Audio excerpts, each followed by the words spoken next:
This video is sponsored by Rocketman. Check the link in the video description or keep watching to learn more. How should we define different transit modes, and why does any of it matter?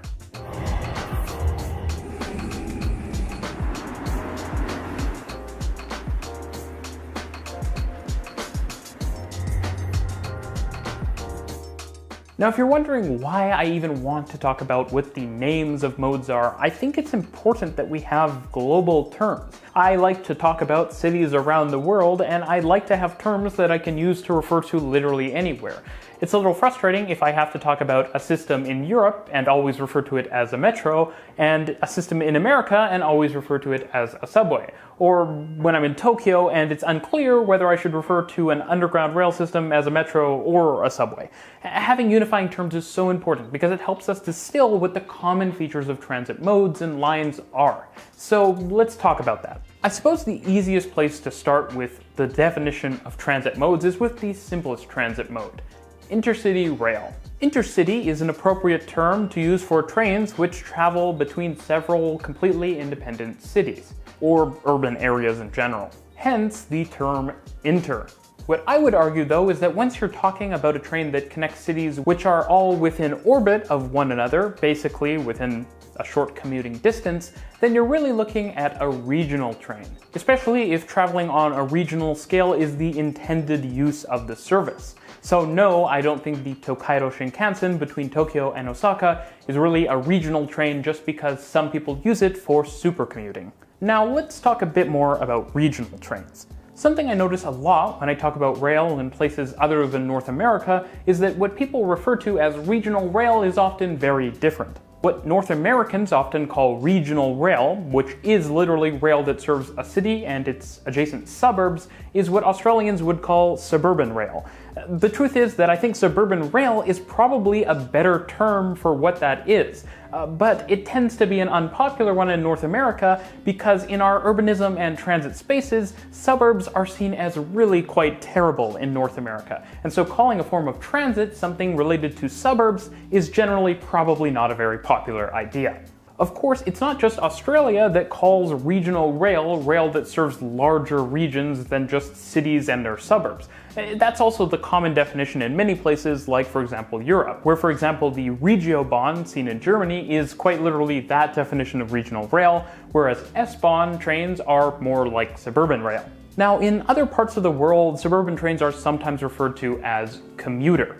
But I really think that this term should be retired unless referring to the almost exclusively North American practice of having trains which operate into the city in the morning and out of the city in the evening, and basically not at all besides that, since such services purely serve 9 to 5 commuters. Proper suburban rail serves far more different types of trips, and its name reflects that more universal nature. Now, RER systems are also really suburban trains, but they refer to ones that tend to operate fairly radially and share a center city tunnel, or potentially several as seen in Paris. S-Bahns tend to be less restrictive. They often also do have center city tunnels, but in places like Berlin, they also often have ring lines. So systems like the London Overground or the Moscow Central Circle and Central Diameters could be called suburban rail or S-Bahns. Now, I did refer to the Marmarai as a metro, and many did argue that it should be called suburban rail. And I'm going to tell you my thoughts on this after a quick message from our sponsor. Now, if you're fortunate enough to be located in a Canadian city, then you should really check out Rocketman this winter. Since chances are, if you're watching this channel, you're taking public transit on a fairly regular basis. With Canadian winter in full force, an app like Rocketman can be incredibly useful. That way you can check when the next train, bus, streetcar, or light rail vehicle is coming before you step out of your house and completely freeze solid. Of course, you can also use Rocketman to check the departure schedules for your local bus or train stops. And you can stay informed with real-time transit delay information and alerts right inside the app. Of course, you can also know exactly where your bus is with live vehicle locations, so you're always in the know about your transit network. Check out the link in the description down below and download Rocketman for iOS and Android today.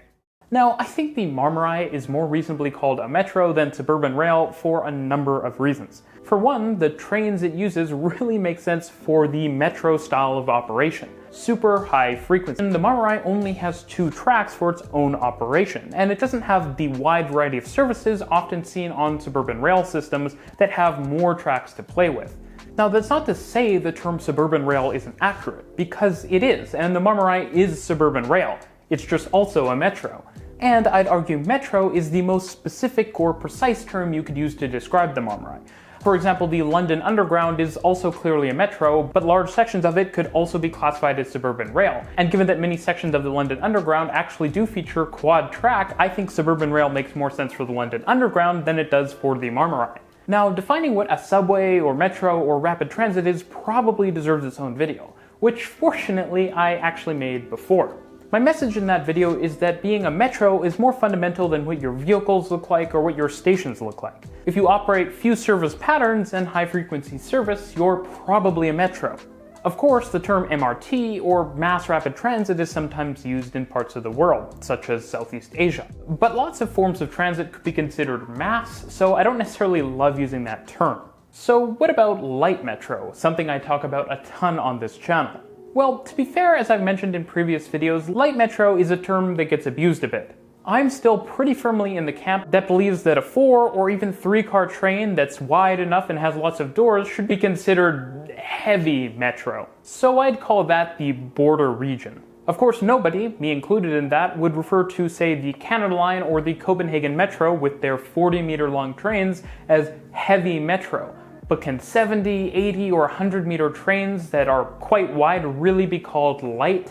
Now, of course, LRT is also quite the term to unpack. And I'm going to be honest, I think the confusion caused around the term is kind of seen as a feature by some. When making a favorable comparison, metro systems are often referred to as LRT or light rail. I've heard that with regard to the Vancouver SkyTrain frequently, where people call it light rail. At the same time, systems that definitely resemble the average LRT system are often not referred to as LRT when they're seen as having negative features. So a lot of systems get called trams or streetcars if they don't meet the vague definition for light rail. Basically, the imprecision of LRT as a term probably isn't an accident. Now, I'd argue that broadly, any train system which features train cars that don't have shared bogies probably shouldn't be referred to as LRT. Of course, I would generally avoid using the term LRT. At best, it's unclear what you're describing, and at worst, it feels that you're purposely obfuscating what you're trying to talk about. If your trains spend most of their times on or adjacent to a street, you should probably call them a tram, and if they mix with traffic, call them a streetcar. If they use rail corridors for any substantial distance, call them tram trains. And if they use significant city center tunnels and other grade separation, call them Stadtbahns. Of course, if an LRT is fully grade separated, you should probably call it a light metro, as Ottawa's system clearly is. Of course, for any light rail line, there may be a few distinct sections, and I don't think it's necessarily wrong to call it a hybrid between X and Y. For example, the Eglinton Crosstown in Toronto is clearly a subway for part of its length, and a tram for another part of its length, so it's a bit of a subway-tram hybrid. Now, you didn't expect me not to talk about buses, did you? Local bus routes can be called local bus routes, or buses. But where things unsurprisingly get much more confusing is BRT.